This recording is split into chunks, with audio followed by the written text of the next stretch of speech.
안녕하십니까. 반갑습니다. 오늘 본문은 드디어 요셉이 애굽의 총리가 됩니다. 요셉이 총리가 되는 나이는 30세입니다. 이것은 하나님께서 그를 그 자리에 앉히셨다는 말이죠. 인간적으로는 불가능한 일을 하나님께서 하십니다. 나이는 숫자에 불과하다 라는 말이 여기에 적용되는 것이죠. 모세는 몇 세에 하나님의 부르심을 받습니까? 80세입니다.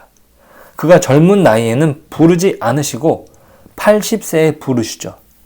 어떤 나이를 말하는 것입니까? 아니에요. 하나님께서 그와 함께 하시는가, 안 하시는가의 문제이죠. 요셉도 자신이 감옥을 나오는 문제에 있어서 바로를 의지하려 하였지만 하나님은 그것을 허락하지 않으셨죠. 오히려 하나님은 더욱 극적인 방법으로 요셉을 출현시키십니다. 역전을 일으키시는 환경을 만드시고 또 그것을 이루어내시는 하나님을 우리가 보고 있습니다. 요셉이 바로의 2인자라는 증거는 무엇입니까? 41절, 42절입니다. 바로가 또 요셉에게 이르되 내가 너를 애굽 온 땅의 총리가 되게 하였노라 하고 자기의 인장 반지를 빼어 요셉의 손에 끼우고 그에게 세마포 옷을 입히고 금사슬을 목에 걸고. 자, 여기에서 자기의 인장 반지를 끼워줬다고 합니다. 이제 요셉을 자신과 동일한 권한을 가진 존재라고 말하는 것이에요. 그것을 뜻하는 행위를 합니다. 자, 누가복음 15장에서도 돌아온 탕자에게 아버지가 뭘 빼줍니까? 반지를 빼어줍니다. 반지를 손에 끼워줘요. 아들로서의 지위 회복을 얘기하는 것이죠. 지금 반지를 끼워준다는 것은 바로가 요셉을 총리로서 공식적으로 인정하는 것이에요. 단순히 개인적인 구두 약속으로 그치는 것이 아닙니다. 그가 자신의 반지를 사용할 권한을 허락한 것입니다. 그에게 엄청난 변화가 일어난 것이죠. 죄수의 신분에서 단번에 대제국의 2인자의 자리에 앉는 것은 하나님께서 계획하신 바가 아니고선 불가능한 이야기입니다. 하나님의 선하신 계획과 작정 가운데 요셉이 역전의 역전을 거듭한 것입니다. 자, 요셉이 총리가 되면서 큰 변화가 일어납니다. 먼저는 요셉의 이름이 바뀝니다. 45절 전반부에 이렇게 기록됩니다. 그가 요셉의 이름을 사브낫 바네아라 하고.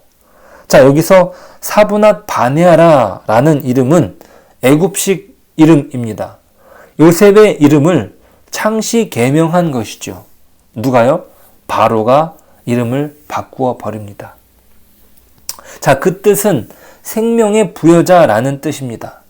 왜냐하면 요셉으로 하여금 지금 애굽은 어떻게 됩니까?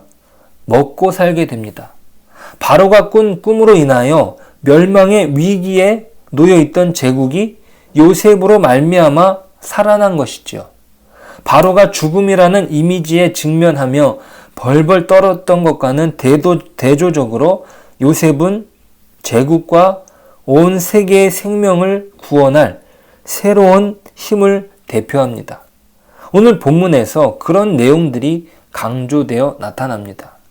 그것은 모든이라는 영어, all이라는 단어로 입증됩니다. 45절부터 애굽 온 땅을 순찰하였다고 기록되고 46절에도 반복됩니다. 한글 성경에는 번역되지 않았지만 48절에는 모든 공물을 거두며, 그리고 51절에는 나의 모든 고난과 나의 아버지 집의 온 집일을, 54절에는 각국은 이라고 하는 표현이 영어로는 모든 나라로 번역됩니다. 애굽 온 땅에는 먹을 것이 있다고 기록합니다. 57절까지 모든 이라는 의미의 단어가 반복되어 강조되고 있습니다. 자, 이런 기록은 시편 145편에서도 동일하게 확인할 수 있는데요. 이 시편 145편은요. 모든 피조물을 보호하시고 보존하시는 하나님을 찬미하는 내용입니다. 시편 145편 9절과 10절을 한번 보겠습니다. 여호와께서 모든 것을 선대하시며 그 지으신 모든 것에 긍휼을 베푸시는도다. 여호와여, 주께서 지으신 모든 것들이 주께 감사하며 주의 성도들이 주를 송축하리이다.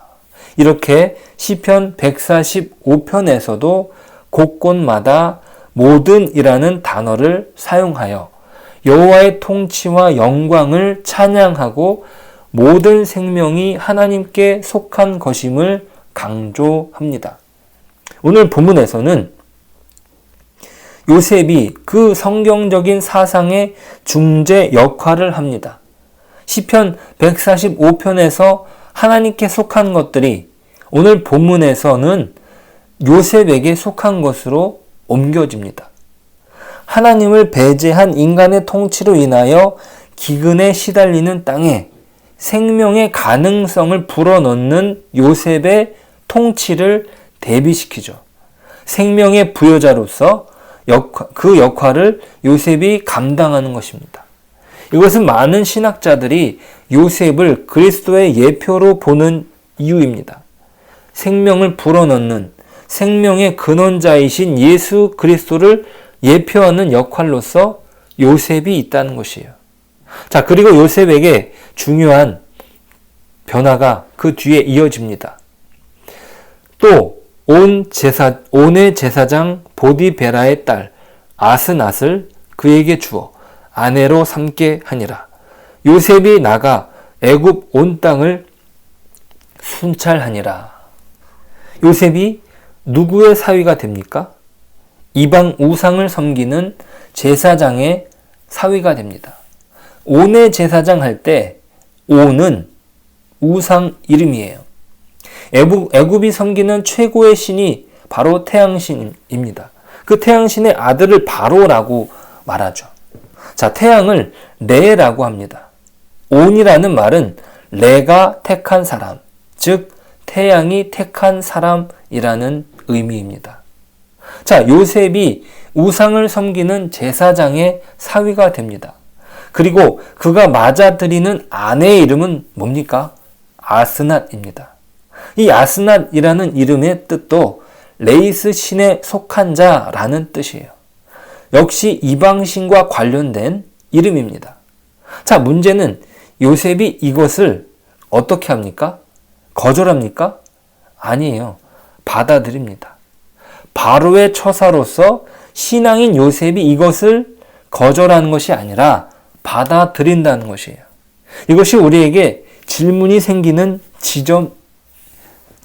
생기게 만드는데요. 요셉도 별 수 없이 변절하는구나 라고 생각할 수 있다는 것이에요. 그렇지 않습니까? 하지만 요셉을 예수님의 예표로 본다고 했는데요. 이것은 마치 예수님께서 이 땅에 오시기 위하여 성육신 하신 것과 마찬가지입니다. 예수님은 하나님이셨지만 죄인의 몸을 입고 이 땅에 오셨습니다. 그저 인간으로 잠시 변장하고 오신 것이 아니라 진짜 사람이 되셔서 오셨다는 것이에요. 요셉이 제사장의 사위가 되고 그의 딸과 결혼한 것은 요셉이 애굽인이 되었다는 증거입니다. 그의 신앙이 변질된 것으로 이해하는 것은 우리의 오해인 것이죠. 그는 자신의 상황을 적극적으로 수용한 것이라 볼 수 있습니다. 하나님의 크신 계획과 구원사적 섭리 안에서 그가 애굽의 상황 속으로 들어간 것이라 볼 수 있습니다. 하나님을 향한 그의 신앙을 가지고 말이죠. 자, 요셉의 믿음이 변질되었습니까? 아니에요. 그의 신앙과 하나님에 대한 고백이 흐트러집니까? 흐트러지지 않습니다. 끝까지 그는 하나님께서 약속하신 가나안 땅을 향한 희망을 꺾지 않습니다. 자, 요셉의 그 죽음의 장면을 기록한 내용을 보시면요. 창세기 50장 24절로 25절입니다. 요셉이 그의 형제들에게 이르되 나는 죽을 것이나 하나님이 당신들을 돌보시고 당신들을 이 땅에서 인도하여 내사 아브라함과 이삭과 야곱에게 맹세하신 땅에 이르게 하시리라 하고, 요셉이 또 이스라엘 자손에게 맹세시켜 이르기를 하나님이 반드시 당신들을 돌보시리니 당신들은 여기서 내 해골을 메고 올라가겠다 하라 하였더라. 결국 요셉의 유골은 그의 유언대로 떠메어져 애굽을 떠납니다. 출애굽합니다. 야곱의 유골도 마찬가지예요. 자, 이것은 무엇을 의미하냐면 요셉은 이 땅에 구원을 위하여 오신 예수 그리스도를 이해하는 예표라는 거예요. 자, 예수님께서 이 땅을 구원하시기 위하여 이 땅에 오셨습니다. 이 땅을 사랑하시고 회복시키기 위하여 죄로 더럽혀진 이 땅에 죄의 몸, 육신의 몸을 입고 오신 것이지요. 요셉도 마찬가지로 애굽을 구하기 위하여, 더 나아가 하나님의 택하신 사람들, 자신의 민족을 구하기 위하여 그 세상을 향하신 하나님의 그 사랑의 징표, 그 출애굽을 위해서 애굽에서 살아가는 것입니다. 애굽 사람들과 섞여서 그는 하나님의 사람으로서 생명을 흘려보내는 것이지요. 그 어떤 상황 속에서도 하나님을 향한 고백이 변치 않으며 그곳에서 살아갔다는 것입니다. 자, 고린도전서 5장 10절을 보시면은요, 이 말은 이 세상의 음행하는 자들이나 탐하는 자들이나 속여 빼앗는 자들이나 우상 숭배하는 자들을 도무지 사귀지 말라 하는 것이 아니니 만일 그리하려면 너희가 세상 밖으로 나가야 할 것이라. 자, 사도 바울이 그 음행하는 자들과 교제하지 말라라는 의미가 아니다라고 하는 것을 이 고린도 전서에서 기록을 하고 있는데요. 너희들이 세상 속에서 부름을 받았다는 것이에요.